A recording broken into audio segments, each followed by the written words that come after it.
Hello, lovely, and welcome back to the show. Welcome back to the podcast. For my friends on YouTube, welcome back to my channel. If you like the show, be sure to hit the subscribe button and the bell so that way you know every time a new episode is launched. But I wanted to jump in and talk about food prep today. I think food prep is something that's been coming up constantly on my Instagram, on my social media. People have been asking questions about that. I always tend to just share tips about food prep because it's something that I really love to do, and it just is something that I'm so used to doing. So I wanted to share a little bit more information about that. I even wore my handy dandy little apron that I probably never actually wear. I think we all know what that's like, having an apron but actually not ever wearing it. And then you have grease on your clothes and you're like, oh great, I have that apron, I should probably put it on. But I wanted to chat a little bit about food prep, and I think what I noticed in my observation is there are a lot of people that I am surrounded by that are on the go all the time but don't do food prep, and in turn they either grab a unhealthy choice because it's quick and fast or we tend to buy things that we can't afford or can afford, but we're ordering takeout more often. So for me personally, I've always been this way. I'm very, very frugal about things that I can control. I will always go into an airport with my water bottle and fill my water bottle up. I have never, ever in my life bought a bottle of water at the airport. I think it's such a waste of money because I like to spend money on nice things. I would rather get a discount at Lululemon where I work and buy another pair of yoga pants that I wear the crap out of for super discounted price than pay for lunch for myself for 2 days. But that's just me. I think everybody has their own thing, and some people just think that food prep sounds like such an overwhelming thing. So what food prep does, the 3 things that I feel food prep truly does is you're gonna have a greater food variety for yourself. You're going to reduce your stress of what should I make? What should I make? And you're gonna save some time in the kitchen by doing food prep. So I know that it's super overwhelming. I hear people say that, I feel that people interchangeably use the word food prep and meal planning. But I do believe that they're 2 different things. I think food prep is something that you do once a week to set you up for success for the week. And meal planning is waking up in the morning and knowing that you want to plan to bake your chicken later today. So you take it out of the freezer and you put it in the fridge and you know everything you want to make for the day. So they're interchangeable, yes, but if you are a meal planner, meal prep is going to be a super easy transition for you as well. So I wanted to go about telling you some of my favorite tips and then give you some of my favorite recipes, and in conclusion tell you some things you should always have around your house that'll just make this a hell of a lot easier. So beginning from the top, my favorite tips on food prep are, number 1 is containers. We need all of our glass containers. We need our mason jars. We need all those things. I'm drinking out of my mason jar right now with my blueberries that almost went bad, so I made blueberry ice cubes out of them. So here's my mason jar that it's filled in. But I love the mason jars. I love the glass Tupperware. I use the glass Tupperware all the time. I think it has a wonderful, amazing seal. My brother asked me what we wanted for Christmas 2 years ago when Douglas and I moved into our first apartment. And I said, I want that glass Tupperware. I want the glass Tupperware you got for my mom and stepdad last year for Christmas. That's what I want. So I had gotten that, and I'm telling you, it makes food prep so much easier, because you have the perfect containers. Now, if you don't wanna buy anything, totally respect that. But the containers that you get in your takeout, save them, wash them. If you don't even like to do washing with your hands and doing hand washing, throw them in your dishwasher. They won't last as long, but you can use them, and you can reuse them and reuse them and reuse them. You just need containers that you can put this food that you're preparing in. Number 2 is, I would say, one of my biggest things that I do is I have a food prep day. I have a thing that I do for food prep, or I have a specific amount of time each week. So I set myself a timer. for 2 hours every Sunday and do as much food prep as I can. And I would tell you, you don't think that that's a lot of time, but 120 minutes is so much time. You can get so much done in 120 minutes. That's going to set you up for success for the rest of your week. It's going to make it much easier for you to make a healthy choice versus bag of chips and salsa or other things like that, you know, like an unhealthy option or spending money on takeout. And then I also love this is like one of my things that we did during quarantine even, is bust out that slow cooker. The slow cooker is such an amazing tool. You can make a pork loin in there and have pork enchiladas, and then the next night you can have just like the pork on its own. You can make stuffed peppers in there. You can do that with Beyond Beef meat, or you can do that with turkey meat or beef. You can make chili, and then your whole house smells amazing. So if you're on the go, this is something that you can do in the morning and then just let it last, and then you have food prep of chili forever. You don't have to have it right away. You can put it in some of those containers and pop it in the freezer. When you make one thing, I want you to remember you can still have variety in your food. I think that's one of the main things that always kept coming back, is I couldn't eat the same thing every day in a row. Granted, there have been times where I've made like a turkey burger and I have it that night and then I have it the next day and the next day, and it doesn't bug me, but I know that it does frustrate some other people. Their palate's like, I just need something new. So there's so many ways to still go about making sure that you're able to have this food prep but not have the same thing every night, and that just depends on how much you want to make on these 2 hours or 1 hour that you grant yourself each week to make things for this food preparation. And I would just say one of the other things too is don't be afraid to multitask when you're doing the food prep.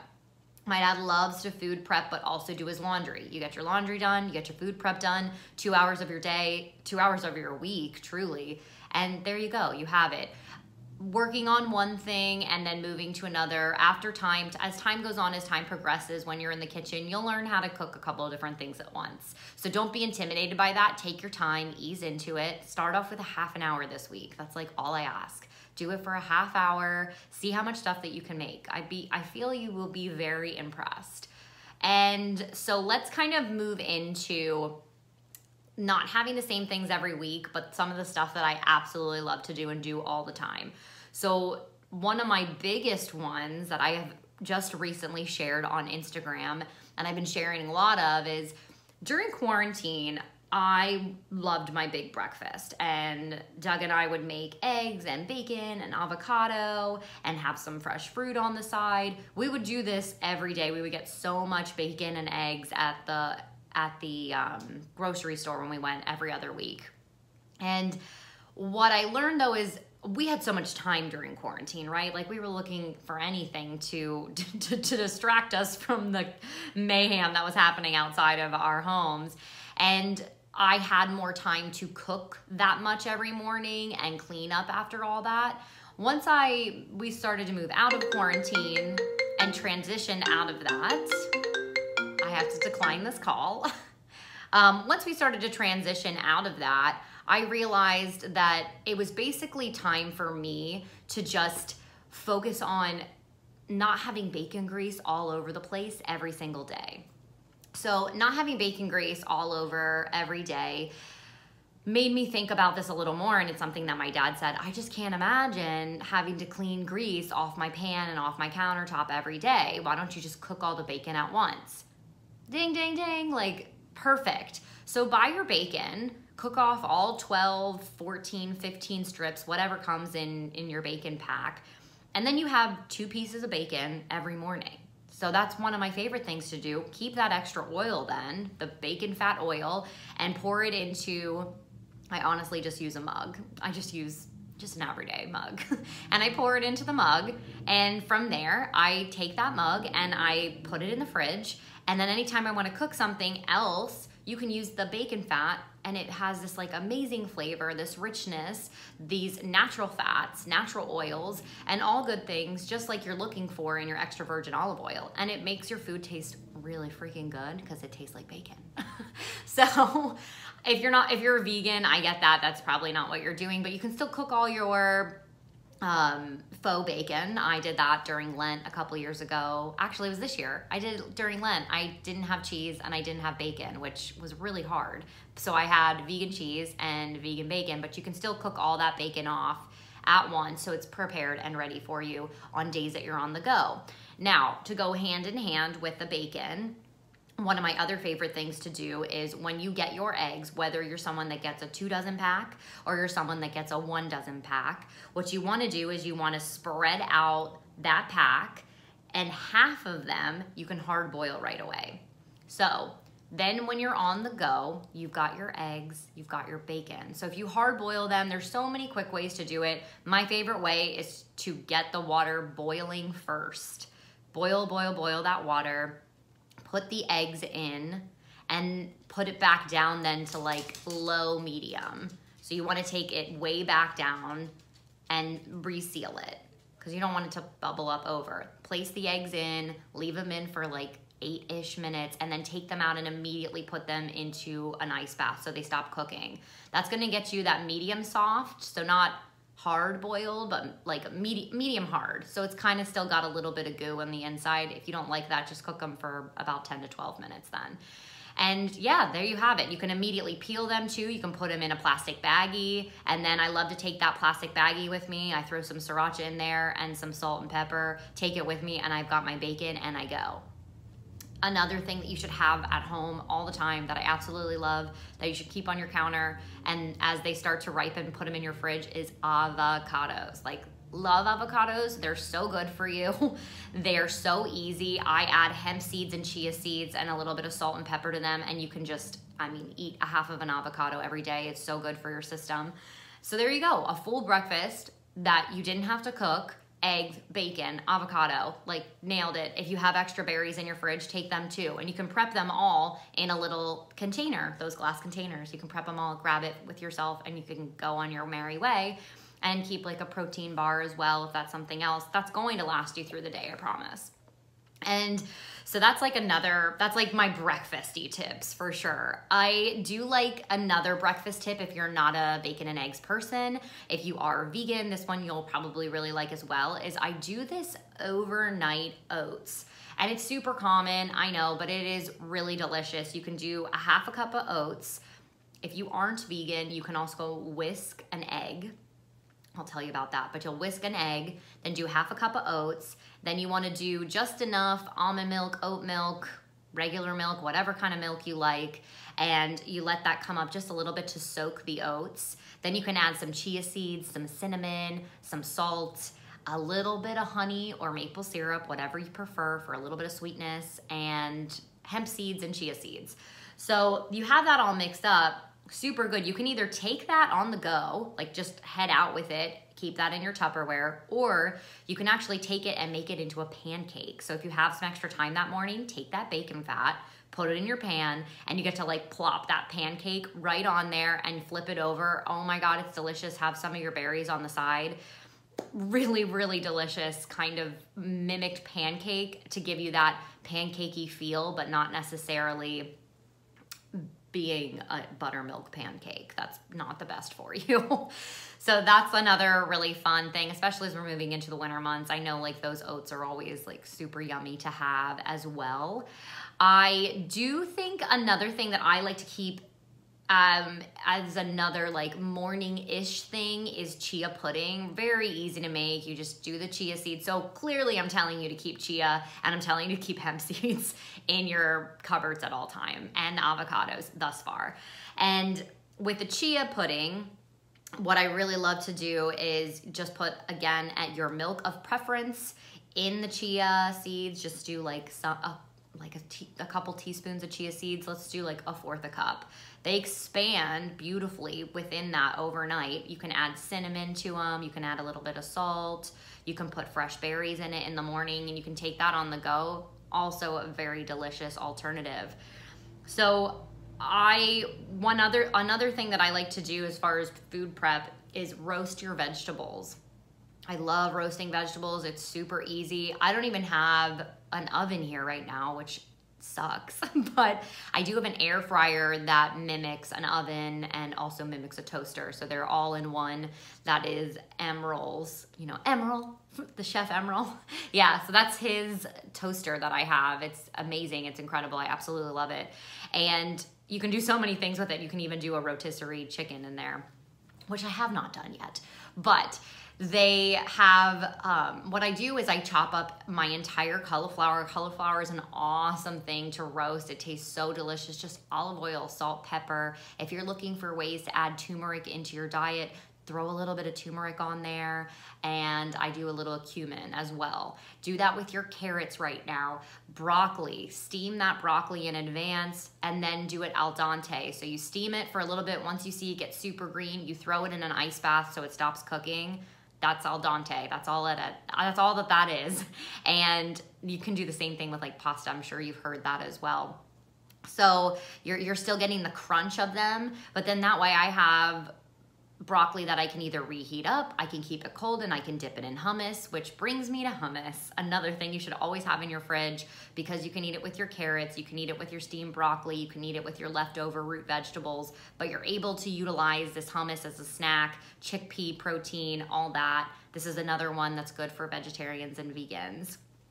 And if you like tuna salad, there's so many good ways to make tuna salad.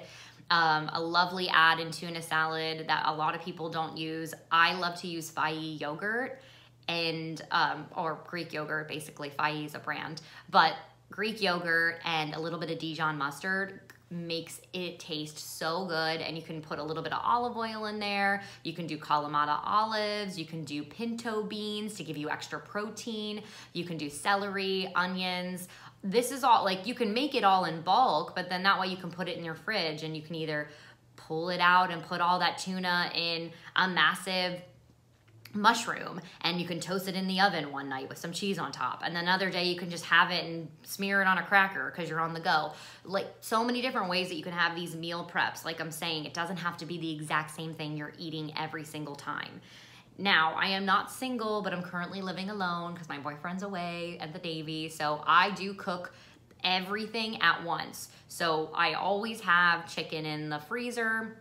When I pull that out, there is no point to take one breast and not cook the rest. I cook all the breasts at once. Just cook them, bake them, whatever you want to do with it. I do the same with my salmon, and the leftovers, I just chop up little pieces and put it back in the fridge.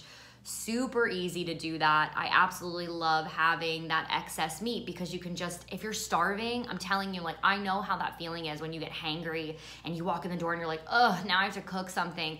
That's why I like to food prep, because then I can run to my fridge and be like, okay, I know I have these, like, I can eat some of these roasted veggies with my hummus, and I can quickly have like a couple bites of my chicken, and I don't feel so hangry, and now I feel like I can maybe have the extra hour before I'm going out to eat, or I can just have that as my dinner. And another thing I wanted to add that isn't something good to have around the house at all times, that was given to me by a couple different people. So thank you for the tips on my Instagram. But a lot of people said they love to have cubes of cheese around because it's just like, it reminds me of Devil Wears Prada. I'm on this new diet and where I don't eat anything, and when I feel like I'm about to faint, I eat a cube of cheese. Which, don't do that. But I do think that you should definitely have cheese around the house. I know some people are like, don't have cheese, it's so bad in your diet, but a couple pieces of either those pre-packaged, like super sharp cheddar is delicious, or pepper jack, you know, just like the simple ones. I love, I think it's called, it's not Cracker Barrel, but it's like Cracked Barrel or whatever that one brand is. They have a super sharp cheddar cheese that's really divine, and they come in individual packets, or do cheese sticks, whatever you like. But having those, and then another thing is I always need my raw nuts. Like, I say this all the time, but like, I have a massive bag from Costco. Like, go to Costco, go to BJ's, whichever one you prefer, and get the massive bags of the raw, not dry roasted, not salted, but the raw almonds, raw walnuts.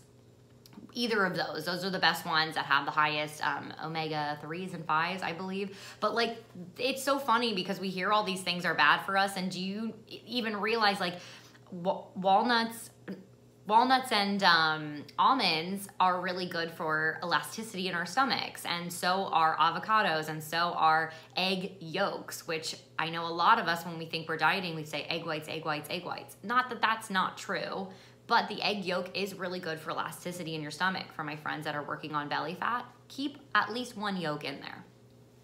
I'm jumping all over the place, but I'm trying to give you a lot of tips. I'm trying to show you how easy this food prep can truly be and educate you on a couple different things that I've learned along the way. And I'm constantly still looking up stuff to food prep. If you have anything that you want to add or love, please take a screenshot this week. Hashtag the luxury of self-care and tag me at Rumor in St. Petersburg on Instagram. Say, this is my favorite food prep, or tried this food prep, thanks for the tip. Whatever it is, I'd love to see stuff that's working for you or has worked for you and can help me. I mean, let's have a dialogue, right? That's the whole point. And what am I going through? What else do we have? Oh yes, one of my favorite things to do. Does anyone like quinoa or does anyone like farro? So quinoa and farro are probably my biggest favorite things to have at all times, because sometimes I put them in my eggs, sometimes I have them with dinner, sometimes I use them as a base for my burgers. So that's kind of like the whole way I go through that. So within making farro or quinoa, my favorite way to prepare it is to chop up a bunch of onions, and you saute them a little bit with salt, pepper, olive oil in your dish, in your pan, and then pour in bone broth. Yes, bone broth. If you are vegan, you can use vegetable stock, but bone broth has so much extra protein that we don't even realize. And some of them have there's one that's like a bison one that has apple cider in it, which has been so nice for this like Thanksgiving and everything. And I was thinking that's just made it taste so much better. So I ended up you put 1 whole can of that in there, 1 whole can of the bone broth, and then basically you just throw the farro in there or the quinoa in there, and then you let it soak it up, and it just soaks up this wonderful flavor instead of being so like blasé with just water, and you're adding protein. And I cook the entire bag and I keep all of that then in my fridge. Like I said, pull it out, put it in your scrambled eggs and make an omelet. Pull it out and put it next to your side dish with your roasted vegetables and your meat. So maybe all you do when you come home is cook your meat at night because you have everything else prepared. So it makes making dinner so much simpler and so much easier. And what else do I have? I really don't think that there's much more, except for one of my favorite sweet potatoes. And I know we're going into Thanksgiving, so sweet potatoes make me think so much of the fall and winter season, and sweet potatoes are such a better alternative than regular potatoes. Yes, yams are also sweet potatoes. So having those sweet potatoes at home is something so good. They last for so long, especially if we end up going back into quarantine. Like, get yourself farro, get yourself sweet potatoes. They're gonna last you as far as produce, and it's gonna be a nice carbohydrate for your diet. So having the sweet potatoes, you can do this so simply. You can either put them in the microwave, just fork them up with a couple little stabs and put them in the microwave. We have these really cool things here in Lancaster where they're called a potato bag, and you just put the potatoes in this quilt-like bag and you put that in the microwave. You can do it like that, and then just slice them up. So you can slice them up into like different openings, and then that way just throw a little bit of like cinnamon on them and either a tiny bit of olive oil or a little bit of butter, whatever you prefer, and there you go. You got some healthy carbohydrates with you that you can take on the go. I really hope that some of this stuff, I know it was a little all over the place, but at the same point, that's what I'm trying to tell you. Multitasking in the kitchen, multitasking with my thought process here to give you a couple tips and everything, because we are moving into this holiday season, this sweater season where nobody knows your shape or size anymore. And I know that we all want to eat the cookies and we all want to do this, but to set yourself up for success 80% of the time, so then 20% of the time you can have like the eggnog and you can have the cookie and you can take off a day at the gym because you feel that you've prepared the rest of your week for it. So do me a favor and try out this food prep, or if you are an avid food prepper, please go ahead and screenshot again, like I said earlier, and tell me all the stuff that you love doing with food prep.